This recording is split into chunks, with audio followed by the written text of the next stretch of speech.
Rogue games are defined on a few principles: procedurally generated maps, resource management, hack and slash, and most importantly, permadeath. When you look at the games that sit in this category, you see some big titles: Hades, Darkest Dungeon, Gungeon, Dead Cells, Binding of Isaac, Spelunky. I think even Rogue is considered one. So when entering the genre, there's a lot to live up to. In Going Under, you play as Jackie, a social media intern working for the tech conglomerate Fizzle, in the dystopian capitalist city known as Neo Cascadia. In this world, failed businesses no longer dissolve. Instead, they fall beneath the earth, and those that worked in them become monsters trapped within the reconfiguring hallways and conference rooms for you to slay. As Jackie, you're pulled from your social media position on your first day and tasked with clearing out a problem dungeon when a joblin makes its way to the surface. Yes, I said that right, a joblin. What Going Under does distinctly is weapon variety. Nearly every item you find can be wielded with the intention of harm. Anything your enemies use can be picked up after you kill them. This includes an array of ridiculous props such as staplers, mops, chairs, monitors, and large potted sucks. The color, design, and music are a great background tool. The world feels so poppy and ludicrous. You can never take the game too seriously, making it difficult to get frustrated when dying, over and over again. As I said, it's a roguelike. Not because I'm bad at it, it's a rogue. The design of the game is to play it again. I'm not bad! As the story suggests, the capitalist world is the setting, theme, and target of mockery in Going Under. Within the first line, it's clear to see the satirical message embedded in the stitching of Neo Cascadia. Your co-workers either hate their job or take it far too seriously. Your boss's boss is a computer with generated business plans, and the only thing to drink in the entire building is Fizzle.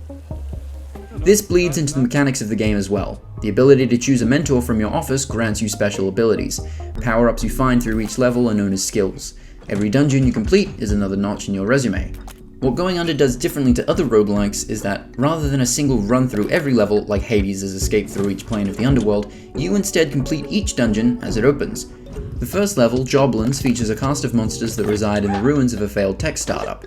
Once you beat the final boss, you then unlock Styxcoin, a bankrupt crypto mining company set in a series of collapsed mining tunnels.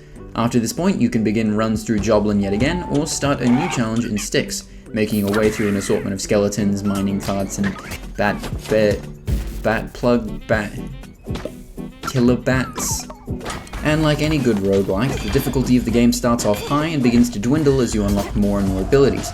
As someone who's really only played Hades, I don't want to be that asshole who says, "Ooh, this game feels very Hades-esque," but given the conversation I've seen on the way that the difficulty curves in other titles, as well as the drip feeding of unique abilities, it does ring quite a few bells to the title. Again, correct me if I'm wrong here. The corporatist framing of this game is ever present, and never stops getting a smile out of you. Even the most niche corners of the world are covered with this capitalist blanket. One of the abilities you can unlock is the company card, allowing you to accrue debt when buying items out of your price range. When you win challenges, you get a drone delivery of sandwiches and phone apps, and a large variety of weapons are simple office tools with fantasy-style buffs, like the touchpad pen with a shock debuff. And from there, the ridiculousness of the tech world and office jobs in general keep going further and further. Saturation of theme is an important part of any game, and Going Under is drowning in it, but never to the point that you get sick of it. The assortment of uptight and emotional characters in your office allow for a range of interactions, and as a whole, the world never takes itself seriously, even a little bit. As a roguelite's even lighter little sibling, Going Under is an experience in comedic design in world, gameplay, and story, rather than a punishing, grindy, or malevolently complex title. AgroCrab have put out a solid, enjoyable, cheeky game that is a joy to romp around in. Actually, can you do this last line for me? Just this bit here. Which one? Just this one here.